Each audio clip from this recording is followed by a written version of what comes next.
You ever see somebody at the gym and they're working with a partner or trainer or something like that, and they would have given up 2 reps ago, but the trainer's like, one more, and they're... Because there's somebody else that's saying, I know what you're capable of, I see what you can do, I know that more is possible, and I'm not going to let you quit right here. Man, so that's what's fun about being a coach, right? It is fun to see clients expand beyond what they are capable of. But I think each of us for ourselves find it much easier to say, okay, I'm going to stop here. That was enough. When there's more that's possible. We could push through a couple more reps. Welcome to Your Business is Not Your Boss. I am your host, Geoff Welch, and I help small business owners overcome overwhelm and replace overthinking with intentional action.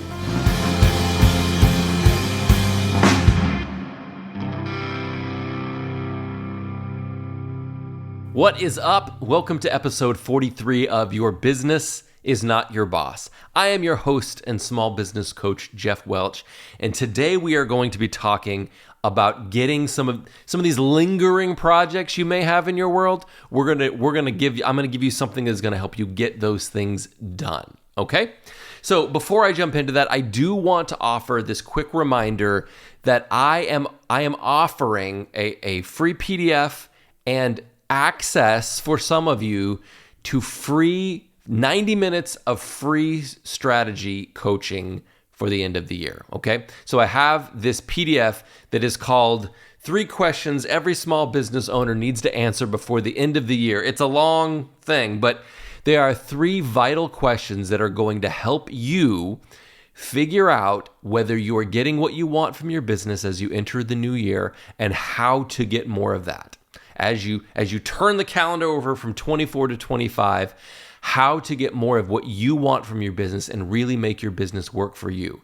And the sort of next step from that is that I have a small selection of openings for free strategy calls. 90 minutes of strategy conversations with me. The questions in the book are going to be the basis for that, or the PDF, the book, that's the wrong word. The questions in that PDF are going to be the starting point for that. You will have already done some of the thinking you need to do to have this conversation. But a few of you are going to get access to a 90-minute strategy call with me to really get you going, okay? So what I want you to do is to jump over to jeffwelch.com/questions. jeffwelch.com/questions. You can download that PDF today, and the instructions on how to apply for a call with me are in there. Okay, all right. Let's talk about getting some projects done. I think that, the end of the year is a prime time to be thinking about, like, okay, what did we try to accomplish in 2024, and what do we need to do to get some of these things done? It's probably common for you. It certainly is common with most of the people I work with, that sometimes you have projects that sort of linger and languish. And in fact, some projects are the projects that constantly, there's always a new project that goes in front of them. There's always something more important to do, some new thing that takes over. I've worked with a client in the past who had this one goal that they were trying to accomplish, but all this other stuff was always interrupting it and getting in front of it. And for years, they weren't making progress on the thing that they said they really wanted to make progress on, because they would constantly deprioritize that thing. So I want to give you some tools here to help stop deprioritizing and to really turn the screws on. And so the way I'll set this up is I want to tell you about something that I don't know if I read or I heard it. It's not been that long ago, but I'm always confused about what I read, what I heard in a book, because I generally listen to like productivity, professional development. I listen to that stuff in the car as opposed to reading it. But what I read in an email, what I got out of a podcast, I'm always unsure where the source was. I'm not very good at that.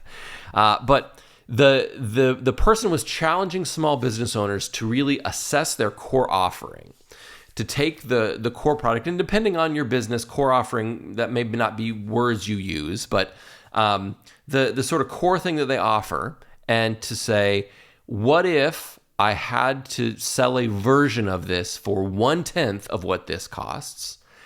And also, what if I had to create a version of this that would sell for 10 times what this cost? And it's a wonderful exercise to really get you to think differently about that core product. Because for a lot of people, we think of it as the thing, and we really have narrowed down who it's for, which is good in a lot of ways. But there are people who will never buy it because it costs too much. And surprisingly to some, there are people that will never buy it because it doesn't cost enough. Certainly, as I have talked about my coaching services to people, there have been these moments where I've realized my price is too low for this client. If I quote that number to this client, they're going to laugh at me and say, "You must not be serious."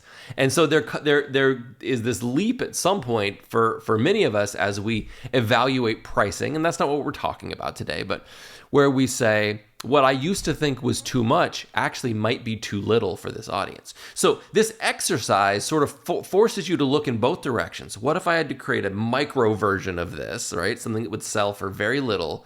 And what if I had to create a macro, or yeah, I guess macro is the right word, some sort of massive expansion of what I currently offer to justify 10 times. And so when it comes to your project, here is the similar exercise that I would offer you to help you rethink what's going on with some of these projects, okay? There's 3 steps, okay? Because projects can mean a lot of different things, you're gonna have to pick which parts of these apply to you. But what I would start with is consider a project that's languishing, something that you just can't seem to get across the finish line, right? Like it's been on your list for ages and you just want to be done with it.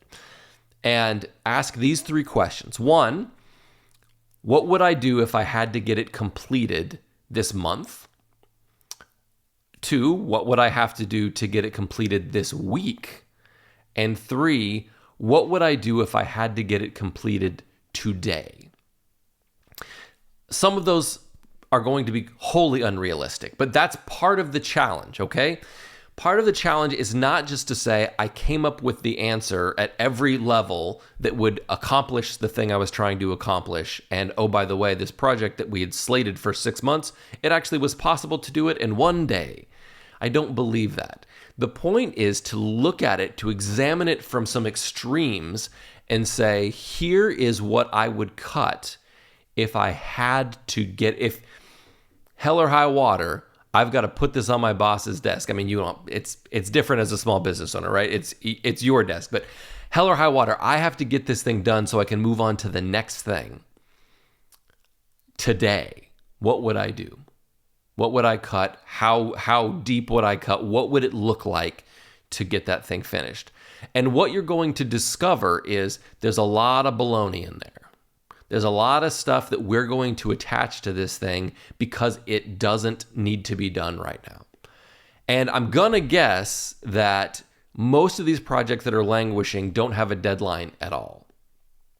And that's one thing that I'm going to try to convince you of. Every project of importance needs a deadline. Even if it doesn't have a literal deadline, this must be done by or all hell breaks loose. Like you got some of those, right? And those are the easy ones to get done because no one wants hell to break loose.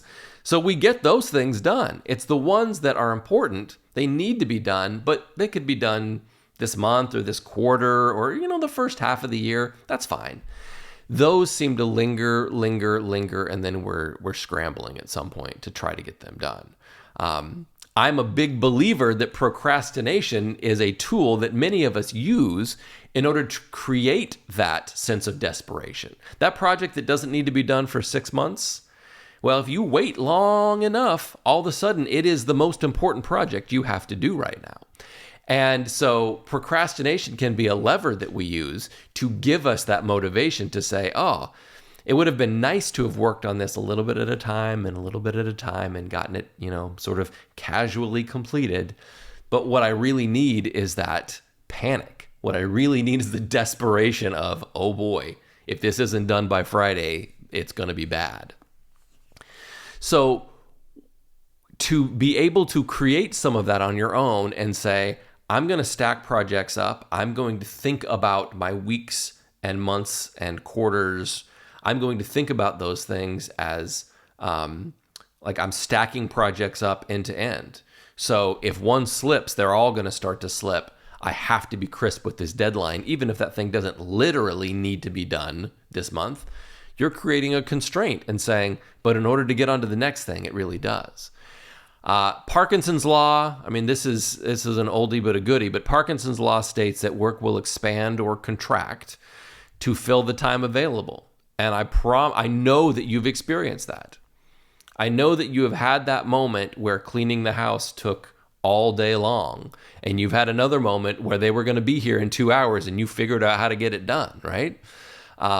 And this applies to these projects. And I wonder, sometimes I think that we look at this slate of projects and we say, well, these are the things I need to get done. If it takes me all year to get them done, that's fine. There's going to be stuff that comes up. And what if instead of that thought process of, I kind of know what needs to get done and I'm fine if this is all that I get done, to say, the more quickly I accomplish these things, the more quickly I dispatch them, not to just be running like crazy, but just to not be wasting time, to not be sort of in neutral on some of these projects. What if by dispatching them more quickly, by taking care of them more efficiently and effectively, it created new opportunities that I would never have had this year? It created the ability for me to do things and to engage in opportunities that I would not have been able to do because, well, I've got this going on, right? I still haven't finished that project, right?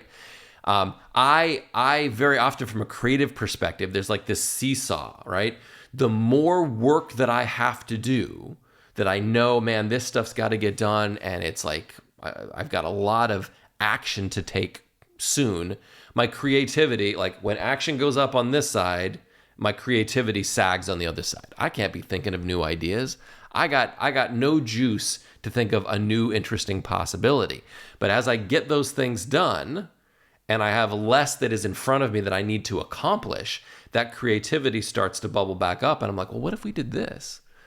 So for me, there's that balance between the more I have to do, the less I'm able to think of new possibilities. But as I complete things, I'm creating more work to do, right? I'm creating those new things for myself. And I really do wonder if we sell ourselves short on what we're capable of, what's possible for us, because we have You ever see somebody at the gym and they're working with a partner or trainer or something like that, and they would have given up 2 reps ago, but the trainer's like, 1 more, and they're... Because there's somebody else that's saying, I know what you're capable of, I see what you can do, I know that more is possible, and I'm not going to let you quit right here. Man, so that's what's fun about being a coach, right? It is fun to see clients expand beyond what they are capable of. But I think each of us for ourselves find it much easier to say, okay, I'm going to stop here. That was enough. When there's more that's possible, we could push through a couple more reps. I've heard it said, I don't know how you could possibly quantify this, but I've heard it said by folks in the world of like boot camp, like Navy SEAL training, where I think they have Hell Week, something where the whole point is to crush the spirit of people who aren't going to be able to do this, right? If you cannot survive this from a mental perspective, it's not even just from a physical perspective, from a mental perspective, then you're not the kind of person who can be a Navy SEAL. And so, I mean, they're pushing these folks to do hard things and telling them, just quit, please quit. The end to your misery is right over there. Just give up. Because they know that the people who are willing to put themselves out of their misery like that they're not going to be successful. It's the people who are willing to say, I can't. And what I've heard said is that the estimate is when someone feels like they cannot go on, they are at the edge of their capability and they're going to give up, the estimate is they have reached about 30% of their capability. They could actually go not just a little further, not just one or two more, but in some cases, much further. And I think that's a fascinating idea. Again, cannot validate that in any way, shape, or form. But I think it's a fascinating idea because I do think that I am, and I think most people are prone to give ourselves, man, I worked really hard. I think I've done all that I can do, right? In our own little vacuum, we don't understand what we're capable of. And so when we look at the projects in front of us, when we look at what is expected, what we expect of ourselves, up here is what's possible, and we're sort of shooting down here because that's a little more comfortable. We're willing to give ourselves a pass because we have inflated how hard we've worked. And I think that is, if all you want to do is all you want to do, that's great, right? But if you are hopeful to do more, if you are saying there's something better that I want to accomplish, there's something more that I want for myself, my business, my family, my whatever, I hope that you are not putting yourself in a position to always be the arbiter of what's possible for you, right? Working with a coach, pairing up with somebody else to hold you accountable. There are ways to stretch what you think you're capable of. And so when we set deadlines, we set these deadlines that are kind of safe. And we say, that'll probably take me about, XYZ timeline. And so my challenge here is to say, so this idea is month, week, day, to really look at these projects and say, what is the essence of them? What is the essential part that makes it something workable? And what else could I cut? How much of this fluff could I cut out? What if it didn't have to be, some grandiose thing? What if I could get it done in another way? And I would encourage you to look at that and say, okay, a day's not going to work. I need more than a day. For most of these things, a day isn't going to work. But man, I tell you what, there are lots of things on your list that you're like, oh, I need 3 days for that. You could have it done this afternoon if you wanted to. Right? 6-month projects don't fall into that category. But there are a lot of things that we're giving ourselves an extra 2 or 3 days. Can you imagine if every project you had, if it could be done in a day and you're giving yourself 3? Or even 2? 2, that means that you are wasting half of the year. Half of the year is spent just padding it, right? Now, certainly some of those that you're going to say, I'm going to do it in 1, it may take 2, right? You may find yourself saying, man, I did my best, but it just didn't fit, and it took a little longer.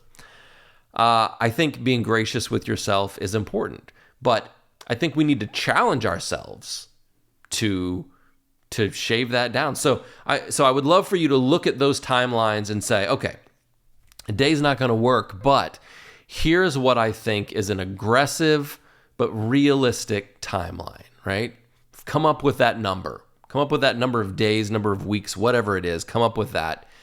And then when you feel real good about that number and say, okay, I think we can do this, I want you to shave a little bit off the top, right?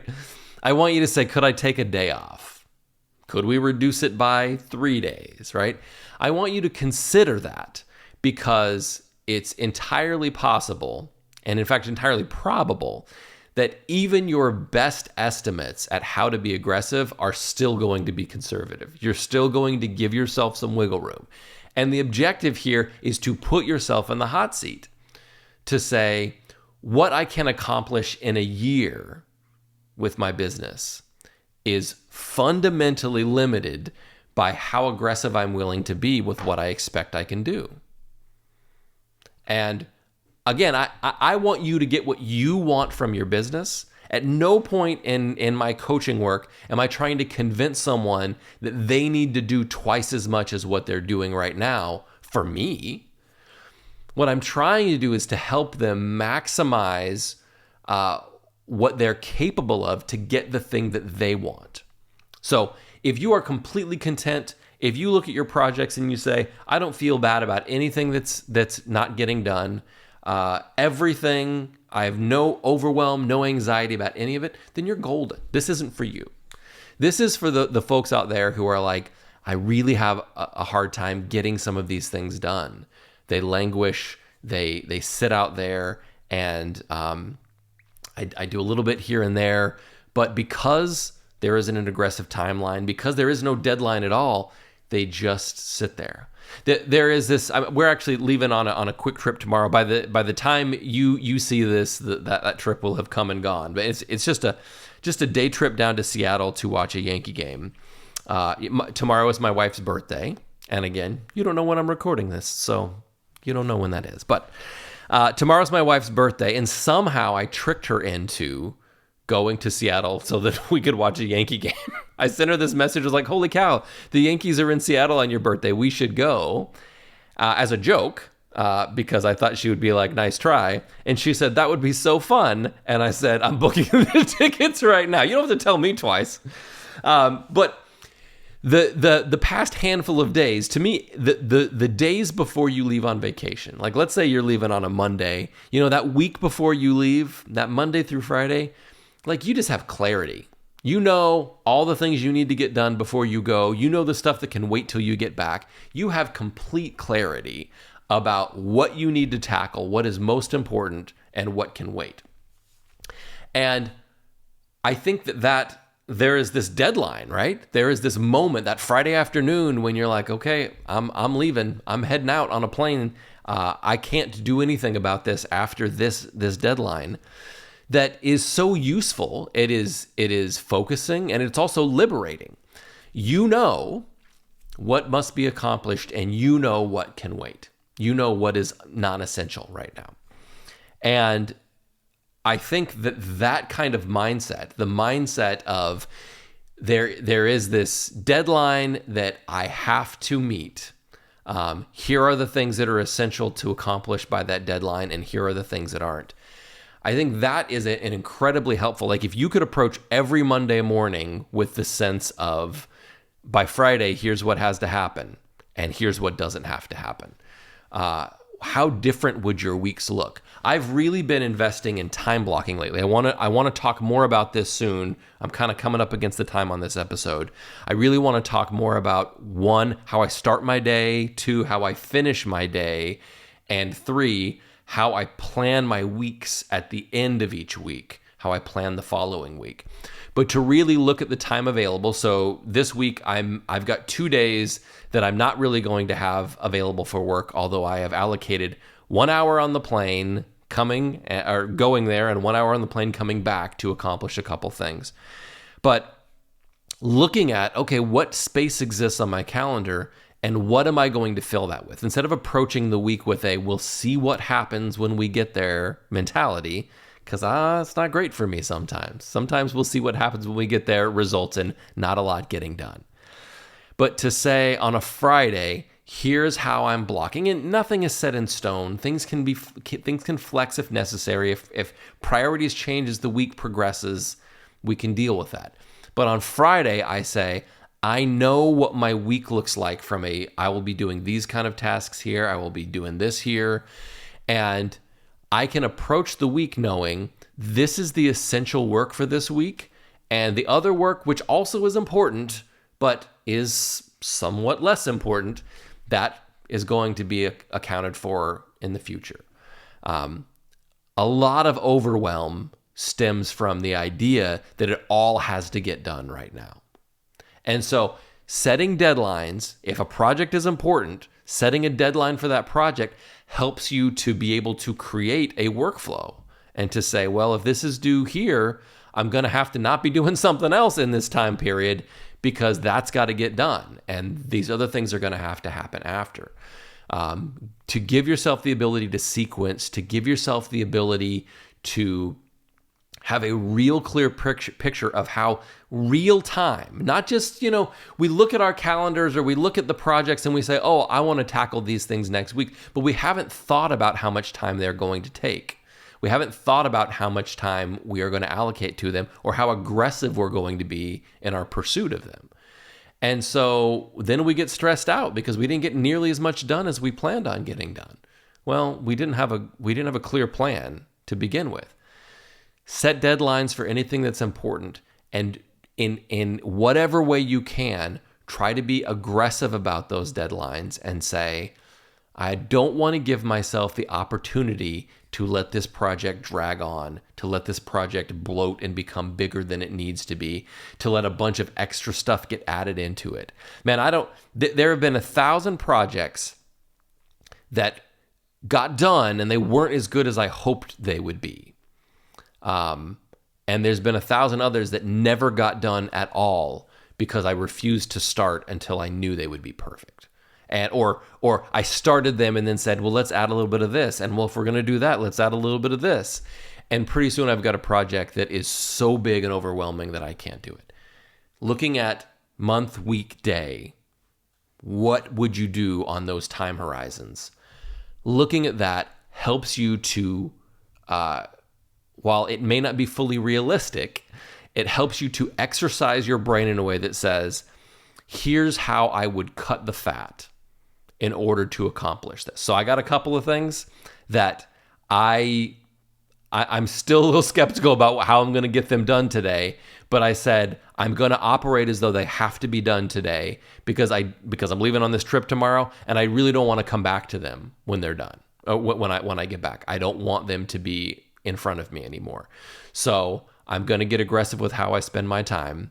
I'm going to be focused so that I can do my level best to actually accomplish those things today. I have a feeling when I get done with them today, I will say, I wonder why I thought that was going to be so challenging. Painting yourself into a corner is a powerful tool. So sometimes finding a way to do that is really a master skill. So do not forget, though, while you're doing all this aggressive deadline planning, while you're taking these projects and putting them into a smaller box, don't forget to go to jeffwelch.com/questions to grab my 3 questions every small business owner needs to answer before the end of the year PDF. Inside, you're going to find some essential questions, again, that are going to help you really frame up how to approach the new year with a stronger sense of getting what you want from your business and doing it on your terms. And there's an opportunity in there to score 90 minutes of a free strategy call with me before the year ends. Okay, that's it from me. Put those things in a smaller box. Put those projects in the smallest box you can get them in and just see what happens. I have a feeling you will be pleasantly surprised. And don't forget, your business is not your boss.